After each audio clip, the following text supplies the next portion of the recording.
Triomphe Congo TV est une chaîne d'analyse politique, économique, sociale et culturelle. Congolais de partout, aimez votre chaîne, abonnez-vous, likez et activez la notification.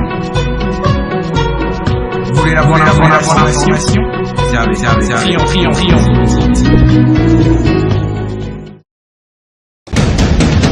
La République démocratique du Congo, c'est le plus grand pays d'Afrique centrale. Un territoire équivalent à plus de 4 fois celui de la France métropolitaine. C'est parti, aimables téléspectateurs de Triomphe Congo Télévision, ces médias en ligne qui continuent à faire la fierté de notre pays. Ce beau pays, la République démocratique du Congo. Au jour d'aujourd'hui, nous sommes très heureux d'être encore parmi vous en vous apportant l'actualité chaude qui domine notre pays, la République démocratique du Congo. De quoi allons-nous parler au jour d'aujourd'hui dans cette émission de Kilashiku Mambo, cette émission de décryptage et d'analyse de l'actualité qui sévit ici chez nous au pays. Comme vous le savez, ça va de mal en pire dans la ville de Lubumbashi. Nous sommes là dans la province du Haut-Katanga, plus précisément au quartier Kasapa et Kamatete, où de plus en plus on enregistre des cas de criminalité très haute et surtout aussi de l'insécurité qui est dénoncée ici par les activistes de droits de l'homme. Alors, approchez-vous très nombreux devant vos petits écrans afin de suivre vraiment la réalité de ce qui se passe dans la ville de Lubumbashi. Et avant ça, aimables téléspectateurs, je vous demande une seule chose, c'est de vous abonner massivement sur votre chaîne. Abonnez-vous massivement, likez nos vidéos, partagez nos vidéos à plus grande échelle. Et puis surtout, n'oubliez pas de nous laisser des commentaires qui peuvent être des suggestions aussi, comme aussi des appréciations par rapport à cette émission. Alors, je vous le disais tout à l'heure dans mon introduction que ça va de mal en pire dans la ville de Lubumbashi, où au jour le jour, on enregistre des cas de l'insécurité qui sévit au quartier Kasapa et Kamisepe, et aussi Kamatete, là où on remarque de plus en plus des groupes de jeunes gens qui s'attaquent pendant la journée, armes blanches à la main, qui s'attaquent aux paisibles citoyens. Cette alerte de la société civile ici, sur cette émission, est lancée par Joseph Chungu, qui est aussi activiste et membre du comité local de développement de quartier, surtout au quartier Kasapa. Joseph Chungu vient ici nous expliquer les périples que la population est en train de vivre dans ces quartiers de Kasapa et Kamatete. Alors, avant d'en arriver là, je vous invite à suivre ce reportage réalisé sur place au quartier Kasapa par nos confrères.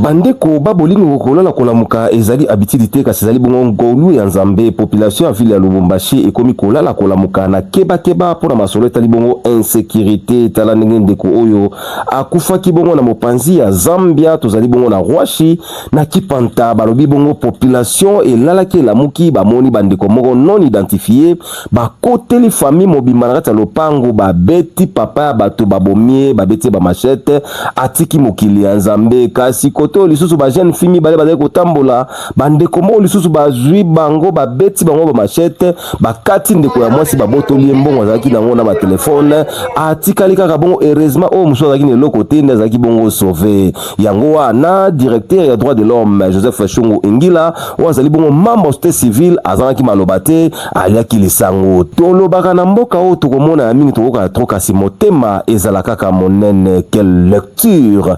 La lecture elle est très mauvaise. C'est-à-dire chef banapika njo kukichwa. C'est-à-dire banapika kukichwa kia Kongo. Voilà, de retour sur ce plateau, comme je vous le disais que Joseph Chungu c'est un acteur de la société civile.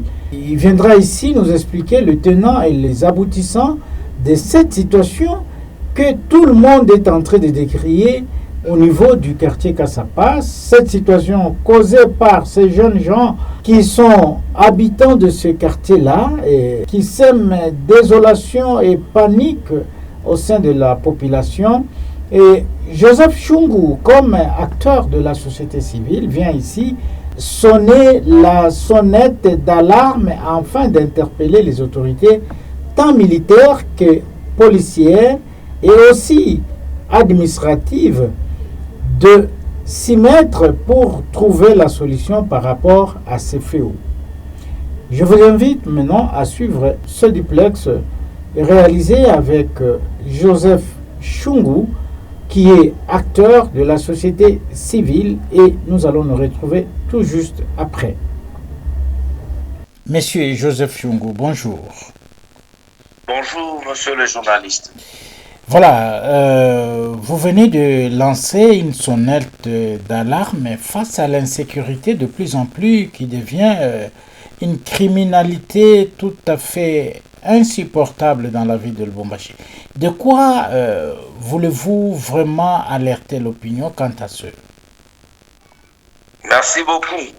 Nous alertons les autorités tant nationales que provinciales pour l'insécurité qui commence à battre encore ici dans la province du Haut-Katanga, Kolwezi et ailleurs.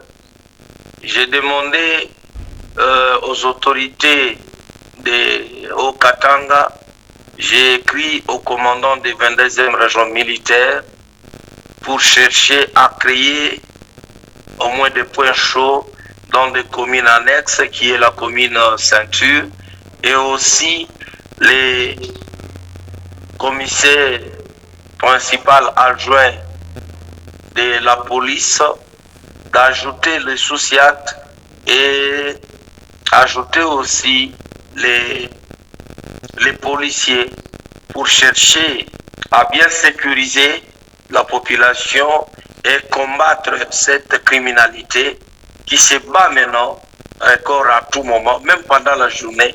La population commence à subir des conséquences, je vous dis, vous n'allez pas idée. Qu'est-ce que vous voulez dire? Qu'est-ce que vous voulez dire concrètement? Qu'est-ce qui se passe concrètement dans la ville de Lubumbashi et à Kolwezi, comme vous venez de le dire aussi? Je vous dis, il y a des bandes de délinquants qui sont en train de créer l'insécurité la nuit tout comme la journée. Alors, il y a des hommes non identifiés et les autres sont identifiés, mais nous demandons aux autorités de la province de s'impliquer. Et aussi, le parti politique qui ne savent pas aussi bien gérer leurs membres, de les laisser à commettre des actes de barbarie, de verser le sang, arracher des téléphones des gens. Tout ça, nous demandons aux autorités nationales et provinciales de prendre des dispositions, de mesures qu'il faut pour bien sécuriser la population de Lubumbashi et Kolwezi. Est-ce que vous avez déjà enregistré des cas de décès, des cas de tuerie dans ce que vous avez... Parce que vous avez dit que vous avez rédigé une correspondance. Est-ce que vous avez appuyé cela par des cas de tuerie ou de décès de gens qui sont tués comme ça? Mais oui, je vous dis, je vais vous envoyer. Il y a des images, pas des photos, des vidéos que nous avons eues sur place, comme dans les quartiers Kipanta. Là où les deux événements que vous allez voir, les vidéos que je vais vous envoyer, vous allez voir, ce sont les cas qui s'est passé dans les quartiers Kipanta, du côté Ouachi, Zambia. Hier, j'ai moi-même, je voulais être victime. J'ai vu du côté Kassapa, les enfants des polices, des policiers, des centres de formation et aussi de l'ENI avec des machettes en pleine journée. Et je suis descendu avec les chefs de quartier pour aller alerter les commandants qui étaient sur place de l'ENI et de voir comment de prendre des dispositions. Je vous dis, pendant la journée, ce n'est pas quelque chose qu'on m'a expliqué, moi-même j'y étais là. Et alors, face à ça, quelle peut être, selon vous, la solution pour que de tels actes puissent prendre fin? Notre contribution que nous pouvons donner, c'est d'abord interpeller les autorités qui ont ces mandats de sécuriser la population et aussi la province, de ne pas se laisser faire parce que c'est soi-disant des partis politiques de tels ou de majorité ou de l'opposition. Non. Quand on parle de l'insécurité, on a besoin de sécurité. Et nous avons des gens compétents, des services de sécurité qui peuvent bien faire ce travail. Ils sont là. Ne voyez pas les problèmes de partis politiques ou des enfants de X ou des Z pour dire que non, je ne peux pas faire ça parce que derrière ça, il y a ça. Non. Vous êtes appelés à travailler pour l'intérêt de la République démocratique du Congo. Vous avez prêté serment pour sacrifier votre vie et en sécurisant notre pays. Moi, je pense que ici, vous devez prendre vos responsabilités et de bien exercer votre travail sans réserve, sans faille, pour bien mettre chacun à sa place.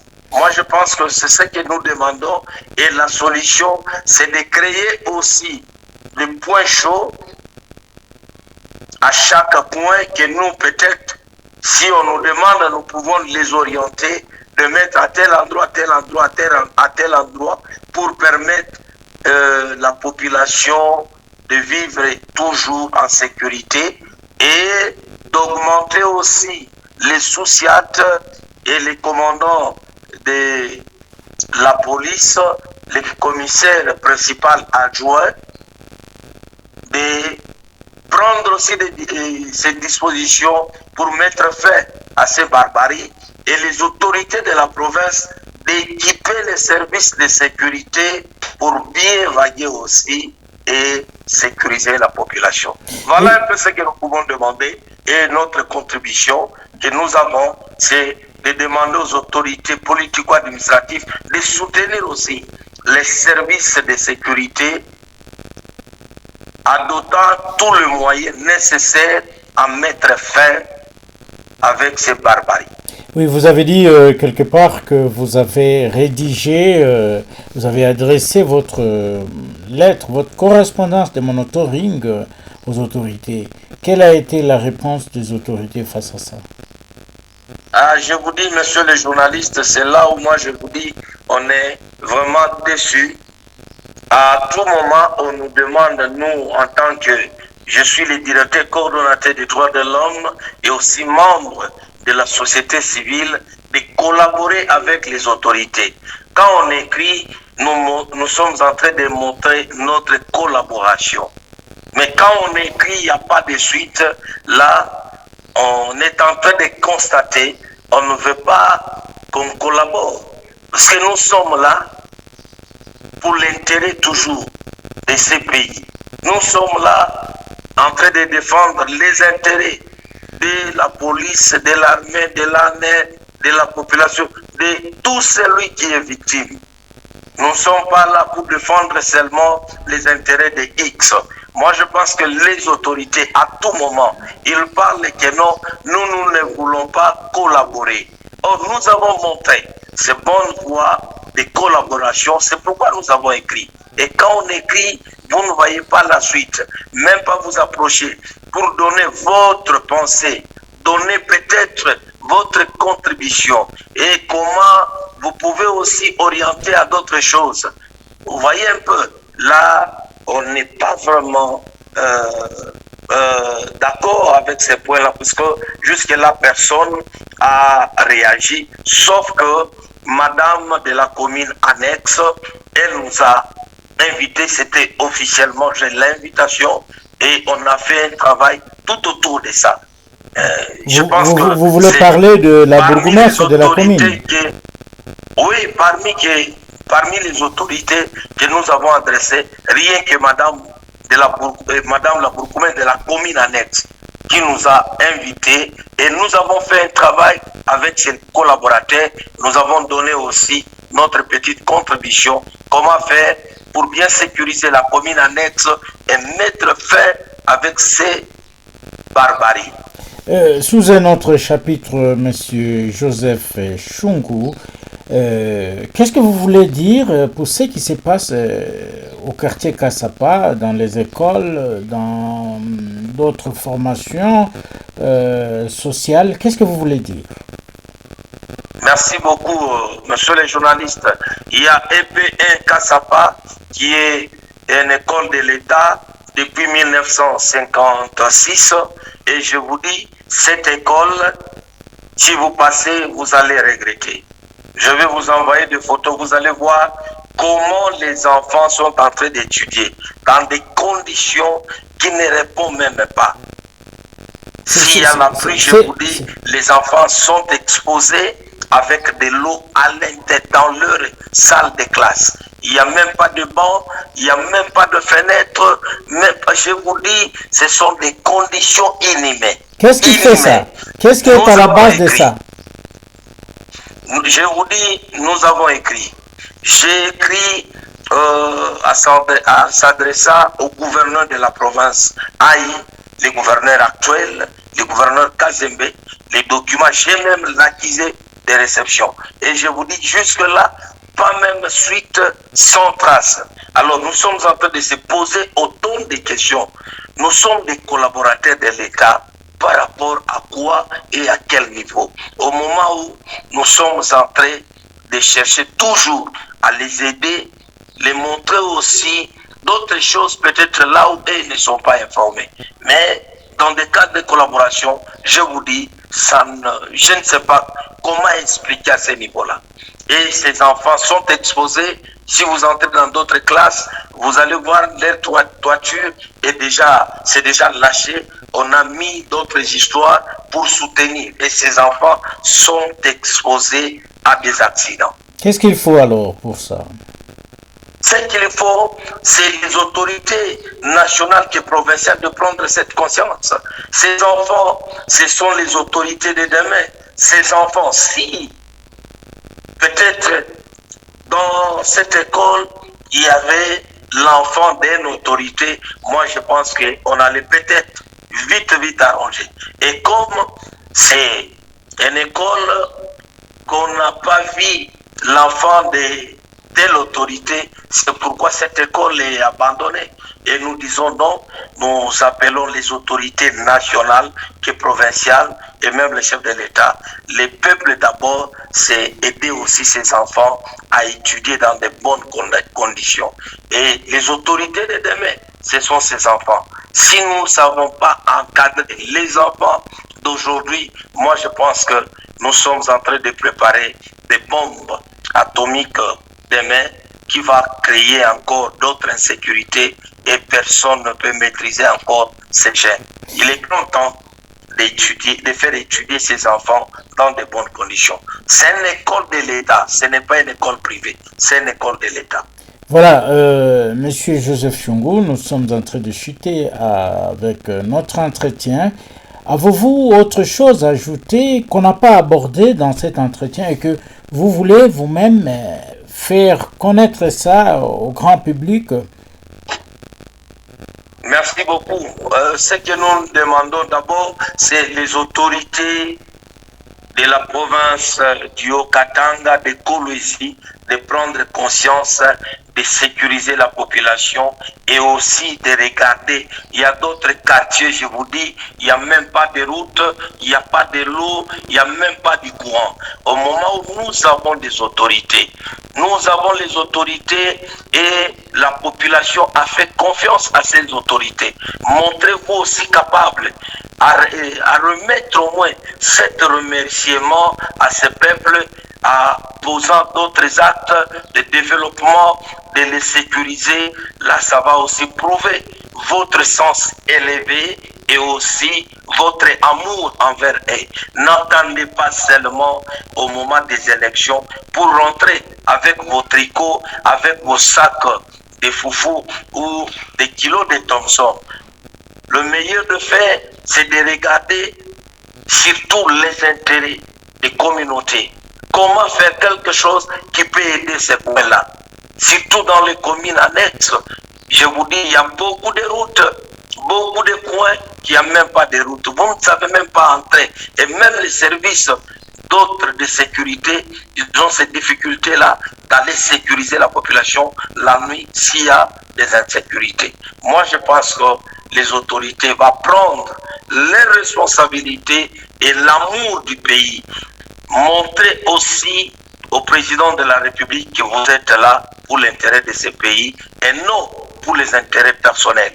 Nous interpellons aussi toujours les autorités de prendre cette affaire de l'école EPK Sapa 1, que les enfants sont en train d'étudier dans des conditions inhumaines et de les remettre aussi dans leurs droits. Voilà un peu notre souci et de voir comment réaliser beaucoup de projets dans des quartiers, dans des communes différentes, dans des cas de développement. Moi, je pense que chercher à développer notre pays, ce n'est pas seulement de garder l'argent de l'État dans les caisses, c'est de mettre aussi cet argent pour l'intérêt des communautés. Et voilà, à partir de là, on va aussi vous coter et vous faire confiance, même vous demander encore le voix de cette population, vous aurez toujours le temps pour la voir.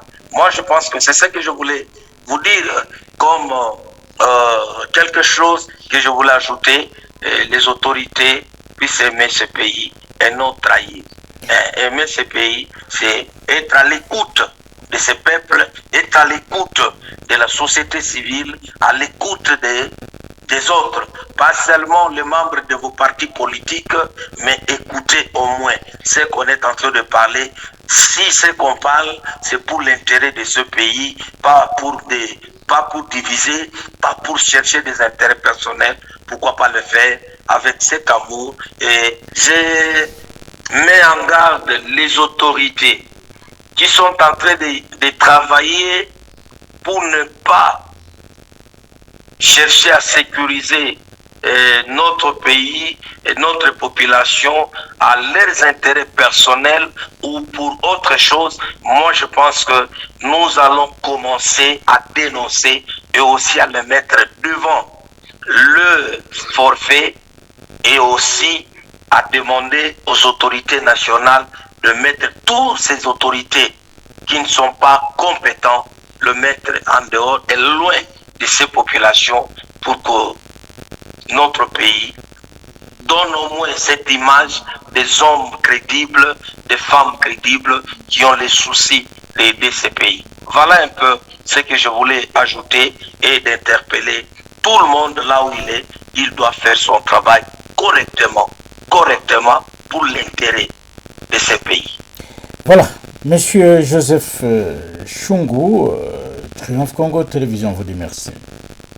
Merci beaucoup, monsieur le journaliste. Voilà, amis et aimables téléspectateurs, nous sommes très heureux d'être encore parmi vous au jour d'aujourd'hui et surtout de vous dire que nous n'avons pas de commentaires à mettre ou à placer sur ces problèmes ou ces drames ou ces fléaux qui sévissent au quartier Kasapa, Kamatete et Kamisepe. Quant à nous, il ne nous reste plus qu'à vous dire merci. Merci de nous avoir suivis et espérant vous retrouver encore demain avec le même sourire et sur le même plateau. Au revoir. Triomphe Congo TV est une chaîne d'analyse politique, économique, sociale et culturelle. Congolais de partout, aimez votre chaîne, abonnez-vous, likez et activez la notification. Vous voulez la bonne information? Triomphe.